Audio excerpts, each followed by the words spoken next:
Jesus Ramos and Vladimir Hernandez. Jesus got pushed. I knew he would. So my criticism of watching him yesterday was I think he could have made it a lot easier on himself.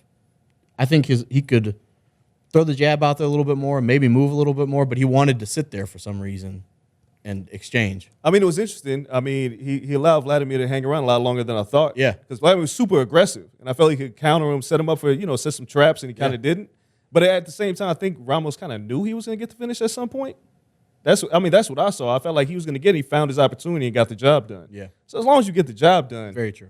You got a stoppage over a decent opponent that was going to be super aggressive from bell to bell. So yeah, he did what he had to do. I thought maybe that was a chance to show a little bit more. Show a little more in your arsenal that, hey, I can move a little bit. I can box a little bit. And he was like, nah, I'll stay here in exchange. I think that's what we expected. I think that the game plan was for him to kind of cover, be defensive, allow what's the other gentleman's name? Hernandez to kind of, go some rounds, wear down a little bit, and take him out near the end. I knew he was going to knock him out. And Kate looked at me after a couple rounds. She says, why are you so confident that he's going to get the knockout?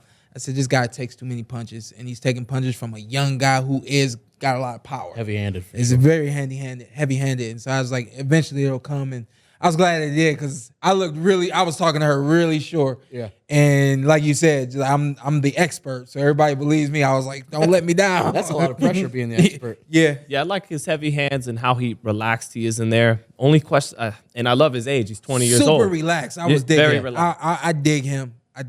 He's in my top 10. And guys, when they're relaxed, seem to have. He was at 54, wasn't he?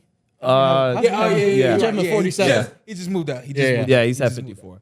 But usually when you're relaxed, it looks like you get better timing. Yeah. And he's 20 years old, which bodes really well for him. A question I have for you though, Shawn, is he had a good up jab, down at the waist, but was getting tagged a lot, trying to keep the hand low and go at the waist. Is that something you can really pull off at the top level, or if you're not blessed with the gifts that are optimal for that style? If you're not blessed with great reflexes and that's hand what it's speed, all about.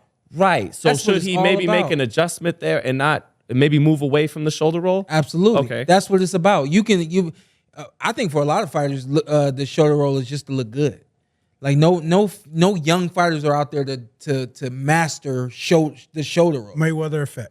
And then Mayweather effect. And you said use it to look good, but what's the ironic thing is you look horrible if you do the shoulder. Not the Ramos did. I thought Ramos did okay. Yeah. But like typically when you do the shoulder roll to look cool, you look ridiculous. How does that doesn't click to any of these fighters that try to shoulder roll without actually having someone show them how to do it? It's like now you're actually making it. You just are making it easy for somebody to punch you. You're like, That's I'm going to funny. kind of shoulder roll, and then just boom right over. the Yeah, top. that's funny. But isn't the science, the reason why you're tempted to drop one of your hands is it's so much harder to have that flexibility when these are up here, right? Yeah, I don't know. It's weird. Because it just seems like once you drop them, it's easier to.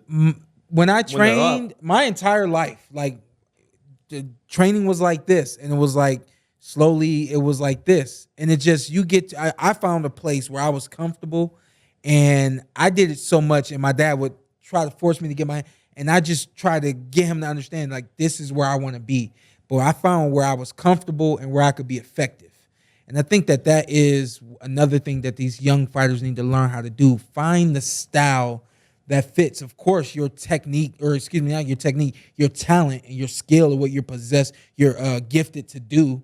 There's some guys who are gifted to be fast and have quick reflexes. Those are the guys that should be shoulder rolling. Right.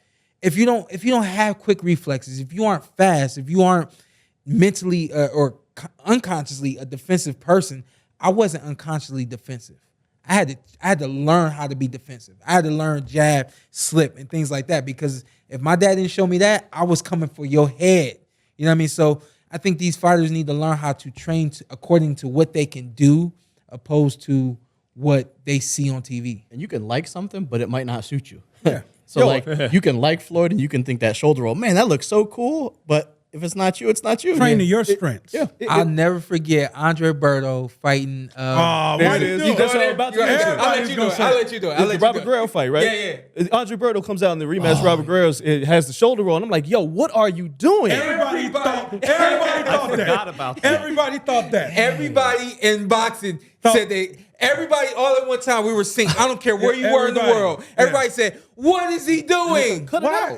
It's like, you know, like we all grow up watching basketball, and it's like Hakeem Olajuwon did the dream shake in the post, but you got to have phenomenal footwork to pull off the dream shake. But I had friends in school to try to do the same thing, and I'm like, yo, we're falling out of bounds. He said falling out of bounds. Can Yo, like, what do we you, have if a your footwork? demonstration? I don't know Yeah, the can you dream do it right shake. now? Can we have a I'm demonstration? not doing the dream Did you shake see right him? He now. was like, he just like, thought God about damn it. it. I thought about it. Y'all ain't about to play me out here. He's keeping within his means. But it's the same thing with Jordan with the fadeaway in the post on the block, right? Like there's so many like shooting guards that try to do the Jordan fadeaway and just wanna don't see have. it. They're just not good. I don't know it. Just do it. Hey, just I'm do not it. doing it. You know both Listen, of them, first of all, I'm plastered to the seat, so I ain't getting up. Yeah. Okay. when Floyd works with Tank in the gym on some, I'm like, that makes sense because Tank has the talent to pull off some of the shit Floyd's trying to show him. Yeah. Right. I don't think Floyd's gonna try and take your average fighter and right. Because it's all reflex. Same with Haney when he works with I saw Haney. Ishe Smith do it. Floyd- once, and that Floyd was wouldn't the- work with That you. was the cutoff for me. If a guy that couldn't do it walked up to Floyd and said, "Hey, can you Right. show me the shoulder roll?"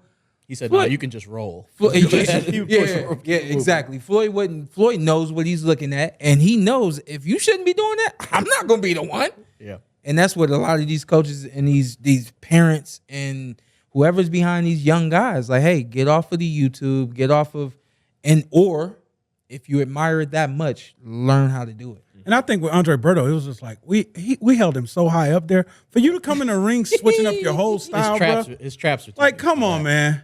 Do what you do. Did he do it with you? In unison. No. Oh, he shut it down. It was a one fight yeah. deal. He didn't have just kinda time. stayed. He was like, he yeah, had no he didn't chance. have time. But I think Berto came out because he didn't know what to do, and he was like, "I'm gonna try this."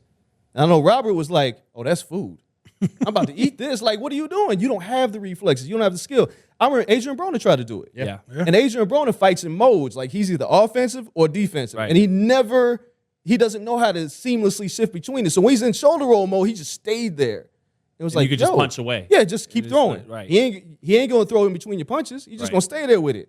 It just frustrates me when I watch fighters like watch Roy Jones on YouTube. It's like, put your hands up, man. Yeah. You about to get smoked. Like Roy broke every rule in the book when he fought. Yeah. You can't do that. So yeah, the Berto fight, that was immediately what came to mind. You know, I he was got like, a shout chill. out at the post fight too, Andre Berto. Did he? Because Keith was like, Dan Birmingham used to have me get beat up at 14 years old by Andre Berto. So You know, I Cato Plant. told Dan that's child abuse, man. What's up? I'm Showtime Shawn Porter. I'm Ant. Follow me on IG with 2 T's. Let's do it. Let's do it again. Let's All do right. it. Just introduce yourself. Okay. And then you tell them what to do. I'm Showtime Shawn Porter. I'm Anthony Brenagh. Carson Merk. Like, subscribe, comment. This is the Porter Way.